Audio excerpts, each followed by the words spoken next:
So there's this guy at the grocery store. Every single time, he says, have a good one instead of have a good day. Have a good one. One what? One day? One life? One trip through the produce section that doesn't end in a bruised avocado? I've been thinking about this for 4 days. I've built a small mental case file. I have suspects. Anyway, hi, I'm Bob. A few things about me, so we're not strangers for too long.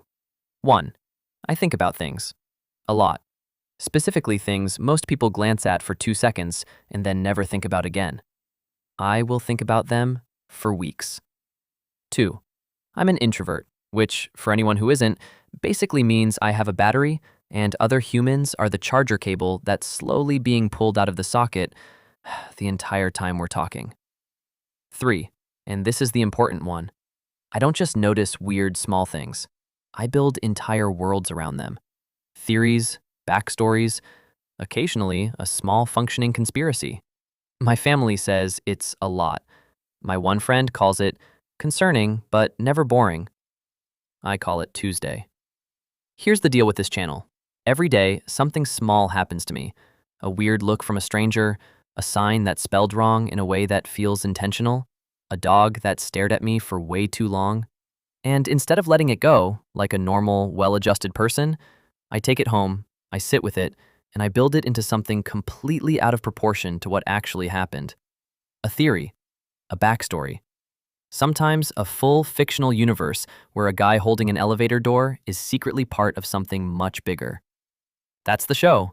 Small real thing in, big unnecessary theory out. I tell you the story, I tell you the spiral, and you get to decide if I'm a genius or if I just need a hobby. Spoiler, probably both. Okay, let me actually show you instead of just describing it. Case 1. 3 days ago, my neighbor's porch light started blinking. Not broken blinking, rhythmic blinking. On for 2 seconds, off for 1, 3 times, then a long pause. Normal person, bad bulb. Replace it, move on, sleep fine. Me, that's Morse code. Or it's trying to be Morse code and failing, which is somehow worse because now I have to figure out what a confused signal is trying to say. So I looked it up.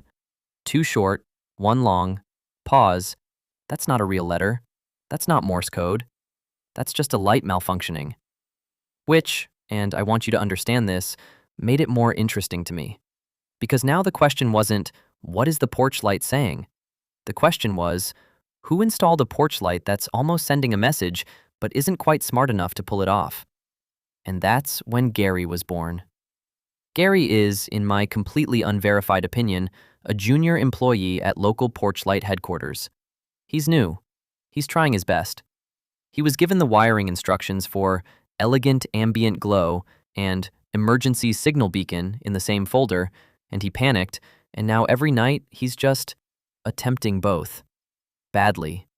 Bravely. I don't know Gary. I will never know Gary. There is, statistically, no Gary. But every night now when I walk past that porch, I check on him. How's it going, man? And some nights the blinking pattern changes slightly, and I take that personally, like he's updating me. That's the whole format. Small, weird, real thing. Slightly too much research. A character nobody asked for. And somehow, by the end, I respect a light fixture more than I respect most home appliances. So that's me. That's Gary. That's basically the whole channel, forever. Just with different small things and different unnecessary theories. If your brain also does this, if you've ever assigned a backstory to a pigeon or gotten personally offended by a vending machine, you're going to feel very at home here. Next time, a guy at the bus stop who has never, not once, looked at his phone. I have several theories. None of them are reasonable. All of them are correct, probably. If you want to come along for that, hit subscribe. Mostly so I have someone to explain Gary to when this inevitably comes up again. Anyway, have a good one.